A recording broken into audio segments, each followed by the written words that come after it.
Good morning, class 11th, business studies, chapter 4, forms of business organizations. First of all, we know about the meaning of forms of business organization. Means कि business organisation कितनी तरह का होता है। अब जो forms है वो किससे रिलेटेड है? ओनरशिप से, कि जैसे जैसा बिजनेस का टाइप होगा उसी हिसाब से हमारी ओनरशिप होगी, और जैसे ही आपका बिजनेस का टाइप होगा उतनी ही आपकी रिस्पॉन्सिबिलिटी होंगी, वैसे ही आपकी अथॉरिटी यानी कि लाइबिलिटीज़ होंगी। तो फॉर्म ऑफ बिजनेस ऑर्गेनाइजेशन क्या कहता है कि जैसे जैसे ओनरशिप चेंज होता है, ओनरशिप जो क्या है चेंज होता है, वैसे वैसे आपकी रिलायबिलिटी और आपकी जो रिस्पॉन्सिबिलिटी हैं वो भी चेंज हो जाती हैं। अब कुछ हमारे बिजनेस ऐसे होते हैं जिनके लिए हमें लीगल फॉर्मेलिटीज़ की ज़रूरत होती है, और कुछ हमारे बिजनेस ऐसे होते हैं कि जिसको आपको लीगल फॉर्मेलिटी करने की ज़रूरत नहीं होती, आप उसको डायरेक्टली ओपन कर सकते हैं।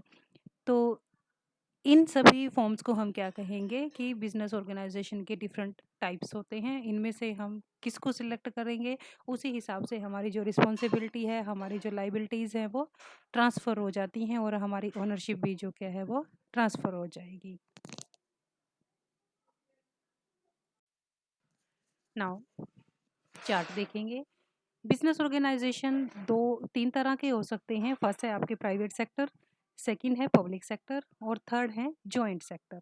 प्राइवेट सेक्टर कौन सा सेक्टर होता है? प्राइवेट सेक्टर वो सेक्टर है जिसमें ओनरशिप जो क्या है वो प्राइवेट पर्सन्स की होती है। ठीक है, इसमें गवर्नमेंट का कोई भी रोल नहीं होता। जो प्राइवेट पर्सन है, चाहे आप हम कोई भी हैं, वो इसके मालिक होंगे। दूसरा है पब्लिक सेक्टर। पब्लिक सेक्टर पे ओनरशिप किसकी होगी? पब्लिक सेक्टर पे ओनरशिप जो क्या है वो गवर्नमेंट की होती है। तो और थर्ड है हमारा जॉइंट। जॉइंट होता है मिक्सचर किसका?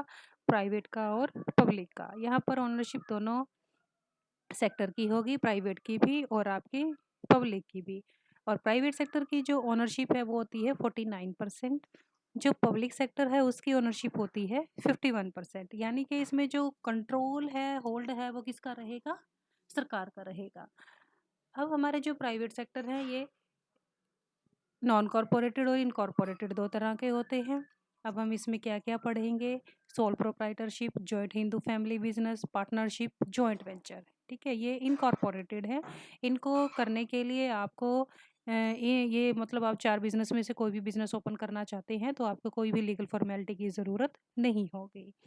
और जो हमारे पब्लिक सेक्टर के हैं वो कौन-कौन से? जॉइंट स्टॉक कंपनी हो गया, कोऑपरेटिव एंटरप्राइजेज़, डिपार्टमेंटल अंडरटेकिंग। इसके लिए हमें लीगल फॉर्मेलिटीज़ करनी पड़ती हैं, उसके बाद आप ये बिज़नेस स्टार्ट कर सकते हैं।